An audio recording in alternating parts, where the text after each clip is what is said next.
But that night before, they called a bunch of people out, and I asked the guard, because I was in such a good mood, I said, hey, what's going on? He's, oh, these people are getting out tomorrow. We got to do some, they got to fill out some paperwork. And I was like, hey man, I'm getting out tomorrow.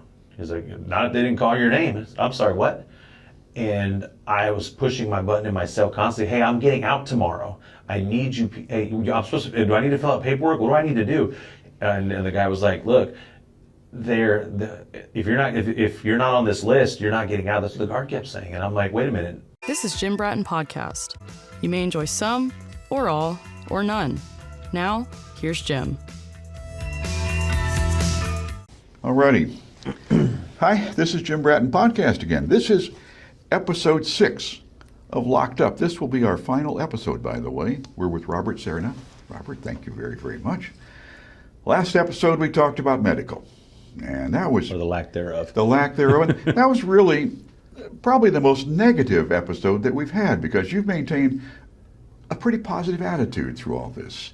Now let's talk about maybe a pretty positive part. Can we talk about getting out? We'll take 10 minutes or so and do that. Getting out is a unique experience if you've never done it.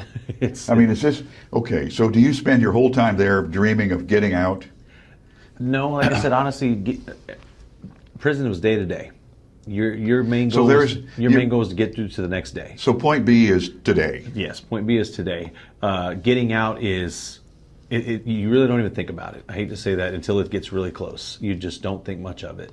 Is that because it could be a false expectation? No, I mean, most of the time if you think I was discharging. I did all 3 years of my sentence. There was no parole involved, so they had to release me. Okay, I'm going home. You did cannot the keep duration. Me here. Yeah. So about 7 months before I was released, they called my name on the chain. And called your name on the chain. Wait. You remember from the first episode, you're on the chain. You're moving, you're leaving. Oh God, okay, yes, I'm sorry. So I cannot keep up with all the nomenclature, guys. Okay, I'll probably forget it tomorrow too. Okay, they called my name on the chain, and I got really excited because they just reopened my parole. That was my next question. What about parole? I got declined a week after that fight, where I broke my hand, I was up for parole. So I was in administrative segregation and close custody when I went to see parole. So I'm in a onesie with no sleeves, shackled, in the parole meeting. Good image. My hand is, mangled. I've got my eye looks terrible. And I understand you just got into an altercation. Yes, I did. I know. Jesus. So they gave me what was called a serval, and the serval means you're serving all your time. We're not going to review you for last time. Yes, and then all of a sudden in January of 2004, they said, 2005. They were like, hey, you're reopened for parole, and I was like, what? Really? We're going to re-review your case, and overcrowding, and it was time. I'm almost home. So in 7 months before my release, they called me on the chain, and I didn't know if I was going home or not. There was a very real possibility that I might be going home on that chain. So I packed all my stuff, and I ended up at a pre-release in Cleveland. And the pre-release is a private facility, and it was the easiest time I ever did. There was cable TV. There was at the private, and there was actually good health care. I think I saw people getting seen pretty regularly at the private penitentiary. It was owned by a company called Geo back then. I don't know if they still own it or what they do, but it was. And I worked in the kitchen. The food was better. I mean, it was. I hate to say easy time, because it was not. We actually had, there was some pretty serious physical violence in that facility while I was there, but it was easier than any day I ever did on Torres. And because it was a pre-release, the rules were a lot more laxed, because most of these people are going home on parole, so they're not trying to screw that up. It's real easy to You'd have to be sort of stupid? Yes. Now, wait a minute. Did you screw it up? No. Okay, I mean, I did in the beginning, but no, I spent, like I said, I knew I was going home. It was certain, they have to release me. I've served my sentence. So they had all day rec, so I would work in the kitchen. I went and asked for a job in the kitchen so I could stay moving. Because they didn't make you work on that unit, and I didn't want to get in the habit of sitting in all day. On your way out, was so far the easiest that you've had? It was easy, and that's like I said. I ended up getting voted in as a segundo position with our gang, and it was simple. I mean, it was just simple time. I worked in the kitchen. I would work all 3 shifts just to keep busy, and I'd work out in between. So this position traveled with you then? No, I was just a guy at the other unit. There were too many people vying to be important, and I didn't care enough. But there was a lack of care on the Cleveland unit when it came to the gang. Most of the guys were trying to get out. They weren't trying, so it was very disorganized. I ended up bringing the rules from the last unit to the Cleveland unit so that we were a little more organized because we needed organization. Cleveland unit was... It was called the... I think it was called the Cleveland unit. I don't remember what the name of it was, but it was in Cleveland, Texas. Yeah, it was. I always just called it Cleveland. You know what I mean? But is it now? Am I confused? Is that are you on your way out in that one then? Yeah, that's the pre-release. Okay, so that's the pre-release. Yeah. Pre-release Cleveland, same thing. And like I said, the gang was very disorganized. So I'm not patting my back. This isn't anything I'm proud of. This is just what happened.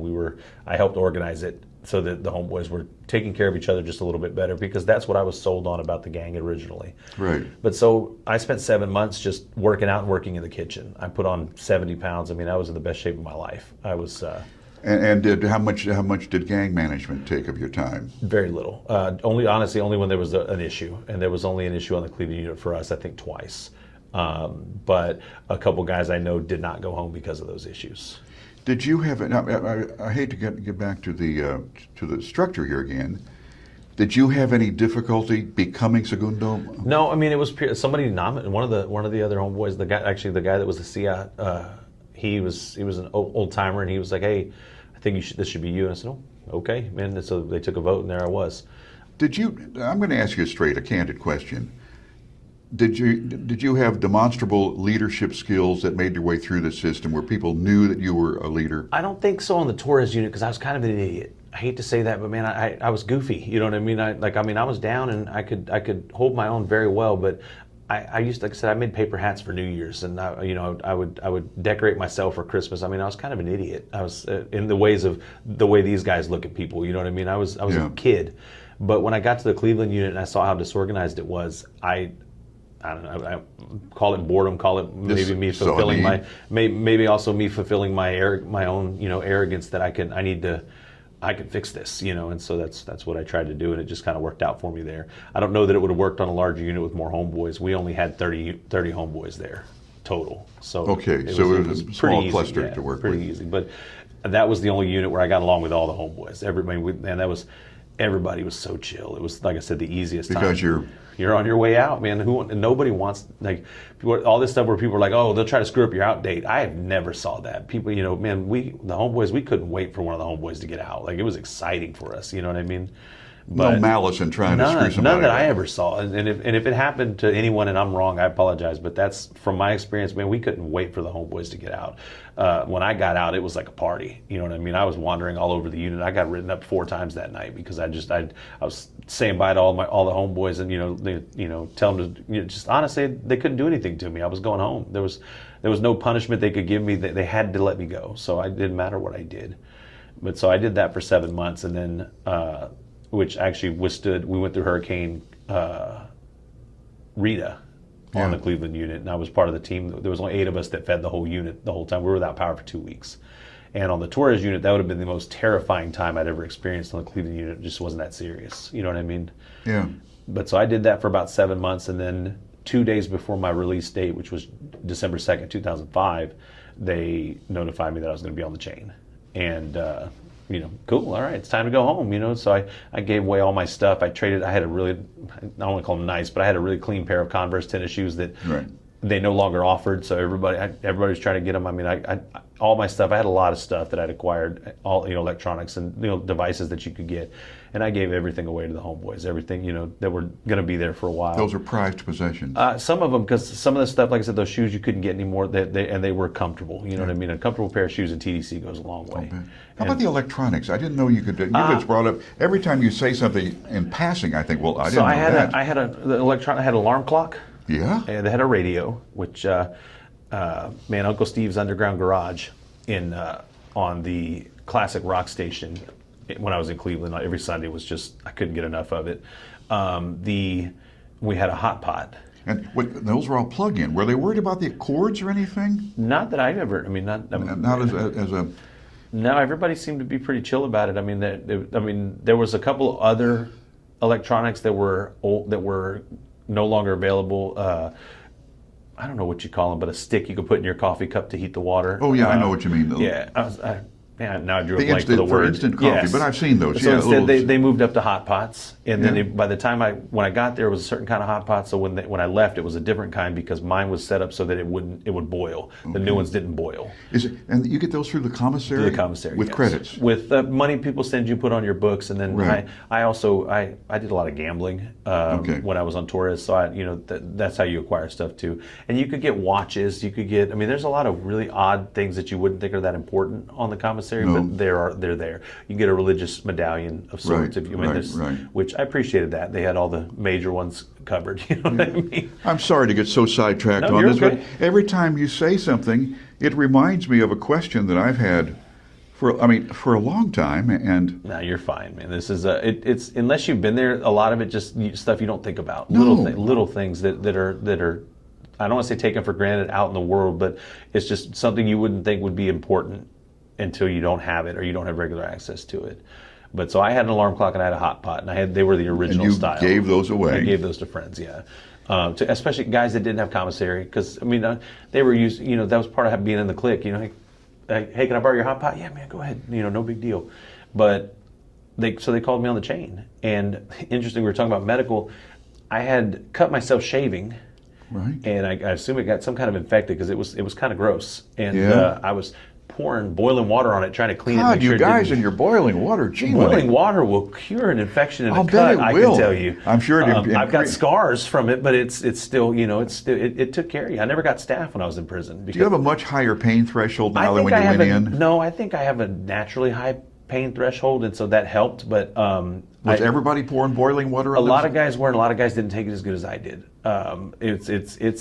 It hurts a lot. I'm sure. But like I said, if you've got a little open boil that you're afraid is going to turn into staph, you put some boiling water on it, and it's going to take care of it. Sorry, sidetracked from your shaving, Yeah. Nick. Okay, I'm so sorry. No, it's fine. But it got gross, and I was, 2 days from getting out, I was like, oh my God, I can't go out with this. Is terrible.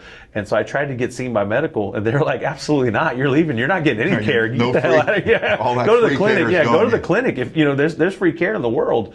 And so I was, boiling water and the day I got out, it was actually pretty well healed. But they transferred me from Cleveland to the Walls unit, which is the oldest prison unit in Texas. Where It's is in the Walls Huntsville. unit? Oh, Huntsville, They okay. actually used to. It's so old that at one point they had a prison rodeo there. Oh, I remember that. Yeah. It's actually a really cool building. They used to do the electric chair there. There's a lot of dark history there, but I was it's gonna still say. it's a really cool. Cool's the wrong word. It's not a cool place. It is a really interesting building. That's the legend is that the lights would dim in Huntsville when they. That's what they say. By the time I was there, they were done with old Sparky. You know what I mean? Yeah. But the stories go that the guys that were trustees on the Walls unit were all nonviolent old timers, but that they didn't have day rooms. You had a private cell, but they let you have TVs, like your own TV in your cell that Wow. you could buy on commissary. Now I never saw that, but that was. Man, I heard that on every unit I was ever. You ever get sent to the Walls to be there? You can have your own TV, and that's the Was kind of that was that urban legend? I think so. If anybody wants to, shoot us a message and tell me, by all means, Right. call me. If you had a TV at Walls, let us know. Okay. But so I get to the Walls the morning before I'm supposed to get out because it's a hour drive, and so. Right. Another white bus trip. Yeah, another white bus. My last white bus trip. You know wow, what I mean? man. I didn't realize the weight of it until I left Cleveland with my little bag, and I had very little stuff. And I remember thinking, Jesus, I didn't bring anything. And then I remember thinking, wait, I don't need any of this. And I had to tell myself that a few times, like, man, I didn't bring my hot pot. And it's like, no, I don't need my hot pot. I'm going to get out, and I'm going to have a cup of coffee that someone else made me. It's going to. That's how I would kind of get used to the idea that I was going home. It was like, hey, okay, I don't need that because I'm going to go do this. And this is what we're going to do. And I was making plans in my head. Hell, I had the next 5 years of my life planned out. That whole day. I was At just, that time, Yeah. you would allow yourself to go beyond tomorrow. because tomorrow I'm going home. Like I remember, man, I remember it. It was crazy. It was because the whole time you're there, you just don't know. You don't allow You don't think yourself- about it because you don't know. Yeah. So I remember when I got to the Walls, I remember thinking, holy man, I'm here. Holy shit, I am here. And the night before, they called a bunch of people out that, you're in a single cell by yourself and there's a whole row of cells. This is an old prison. Right. So this is when you see like old movies of prison, this is the door clanging. But sliding this way, but yeah, they're pulleys, you know what I mean? It's not electronic. They're using keys to open these cells one at a time. I mean, this is straight prison movie, you know what I mean? This is blood in, blood out in your head. Yeah. But that night before, they called a bunch of people out. And I asked the guard, because I was in such a good mood, I said, hey, what's going on? He's, oh, these people are getting out tomorrow. They got to fill out some paperwork. And I was like, hey, man, I'm getting out tomorrow. He's like, not if they didn't call your name. I'm sorry, what? And I was pushing my button in my cell constantly. Hey, I'm getting out tomorrow. I need you. Hey, I'm supposed to, do I need to fill out paperwork? What do I need to do? And the guy was like, look, if you're not on this list, you're not getting out. That's what the guard kept saying. And I'm like, wait a minute. No, I am getting out. I'm discharging. I'm pushing the button. Call a supervisor. Now I'm starting. It's 10 o'clock at night, and I'm getting out in the morning. And so finally the supervisor comes down and he goes, no, listen to me. If you're discharging and I have you on the discharge list, you're going home tomorrow. These guys are going on parole, so they have paper they need to fill out. And I remember being emotional. I remember getting mad, like, hey, I'm getting out tomorrow. So then I finally just was able to calm down a little bit and bring it down. But man, there was a good hour where I was like, they're going to keep me. Like, they're not going to let me leave. And that might have been the single worst feeling I ever had in prison, was that moment. Thinking to myself, they got me all the way here just to tell me no. They're going to find some reason to not let me out, which was not even in the realm of possibility. No, but in real life. But in my head, that's what I thought. You almost got conspiratorial. Yeah, like they're coming for me. You know what I mean? Yeah. So I get up, the next day I get up for breakfast because I was awake all night. You know what I mean? I couldn't sleep, and ate my breakfast at 5 a.m. like normal. And at 6 o'clock I hear, we're rolling cells, this, and they said my cell, and I was like, all right, we're doing this. It's time.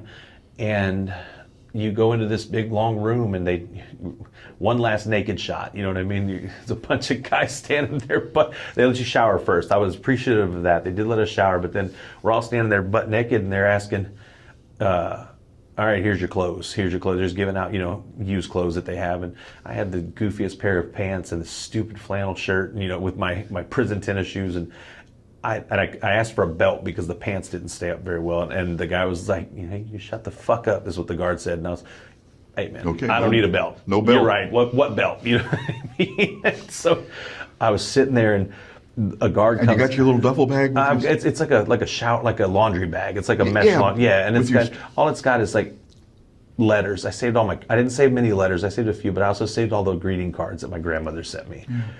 But I remember one guy was kind of giving attitude to the guard, and the guard said, look, you're getting out today, but if you give me a hard time, I'll make sure you're the last one to leave. And I just sat there silently for the next hour and a half. And the one guy, they have to let me out, I'm discharging. And I said, man, I'm going to be honest. I want to be the first guy. Like, I'm not trying to be here all day. Like, I'm ready to go. Yeah. And at this point, I don't know, because they don't let you tell anybody you're on chain. I'm just hoping someone's coming to pick me up, because I don't know. Because there's no communication those last few days. And so you would tell somebody well in advance. Yes. So everyone. This is where and when. I talked about not inside, but to my family, December 2nd. Everyone knew that was my day. So all I remember thinking is, God, I hope somebody's coming to pick me up, because I don't want to take the bus to Houston. That's got to be a fear. Were there people left standing there when they got out? I don't know, because I was one of the first groups. You were gone. I didn't look back. I threw away half the stuff I had. We've got a lot more we could cover, but I know this has been really emotional for you, but can I ask you to walk me through that final walk out of the... Man, I don't remember it. I don't remember anything I don't remember anything past that guy saying, I'll make sure you're the last one to leave. And I sat there silently. And Jim, you've known me since I was a kid. I'm not a quiet guy. No, I'm not a silent. Not I sat there with, as silently as I could, didn't open my mouth, try not to breathe too loud, because I did not want to be the last person. I was, if I could go the minute they flipped the door, I was going to go. I don't remember anything past that until I walked outside. Now, there's a stereotypical motion picture thing. You walk out and feel the sunlight on your face and all. Yeah, but we were outside most of the time in prison, so there you go. It didn't, but there had to be some. What was it like to? I mean, it's a dotted line. I mean, I just remember. Like I said, the first thing I really remember is being outside, and I remember just being like, "Man, this is I'm out. But I didn't see anybody. But mind you, there's 100 people that came out with me. So I'm looking, and there's all kinds of people waiting because they don't tell the people outside when their person's getting out. Right. So if I would have went last, my mom and stepdad would have been waiting for me till the end of the day. You know, they don't say anything. And you don't get out. And back then, I didn't have a cell phone. So, you know, I was just going to get out, and they give you a bus voucher to any city in Texas. And the bus station is right there. And they give you, you know, if you're going on parole, they give me $100. If you get out, they give you $100. Or at least they did in 2005. And I remember seeing my mom, and you know, you picture these like reunions where it's like, no, it wasn't. You know, that was you're excited and you're just happy and jumping up and down. I didn't really know how to act. I didn't know what to do. I didn't know how to interact with people because you don't touch people in prison. I didn't know, you know, I kind of just, and you know, didn't really. It took 3 days for me just to feel kind of normal, you know what I mean? Not because I wasn't institutionalized by any means. It just, I didn't know what to do. You know, I knew what time breakfast was in prison. I knew what time I was supposed to be at this place. I knew when I was going to do this, but I got out on a Friday morning and I didn't know what I was supposed to do for lunch, you know, and because there's nobody to tell you. There's nobody, and I could figure it out. I'm smart enough, but in those moments, you're just so used to somebody telling you, hey, lunch is at this time. The other problem is they only give you $100. Thank God, and because I wasn't on parole, so there's nobody to check on me to make sure that I'm okay. So thank God my parents were there. Or, you know, I get out, I've got $100 and a bus ticket to Houston, and ill-fitting clothes, and no belt, no belt. What at that moment, you know, and because I was discharging, TDC doesn't care what happens to you at that point. They're done with it. You're done. Yeah, you're not my problem. And so I remember thinking, had I not had my parents there and somewhere to go for the night, I would have probably. Hell, I couldn't get a hotel room for the night. You would have been homeless the first night. The first night, I couldn't, and that in itself is a problem. But yeah, it took, like I said, it took 3 days. Well, I'm sorry, you asked me to walk you through it. I don't remember it. Yeah, no, I honestly don't remember sense. it. I remember the first thing I remember is being outside and looking I'm looking for something familiar, because none of this is familiar. You know what I mean? I've never been outside the Walls unit in Huntsville, and so it was. It's not as exciting as it sounds, and I know that sounds terrible, but no, because it's portrayed as a revelation. Yeah. I mean, it's almost angelic or something. But it also sounds cheap to say, because everybody will go, you're institutionalized. This is what you needed. You know, this is, this is you. How do I say this right? This is what happens when you go to jail. You get institutionalized. That's not the case. It's not institutionalization. It's just that I was 18 years old when I went to prison. I was a student in high school. When I got out, I was 21 years old. I was an adult for all intents and purposes, you know, legally.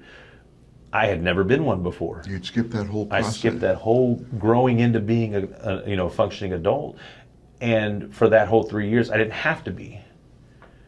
So I won't call it terrifying. It wasn't that it was terrifying. It was just, I didn't know what to do.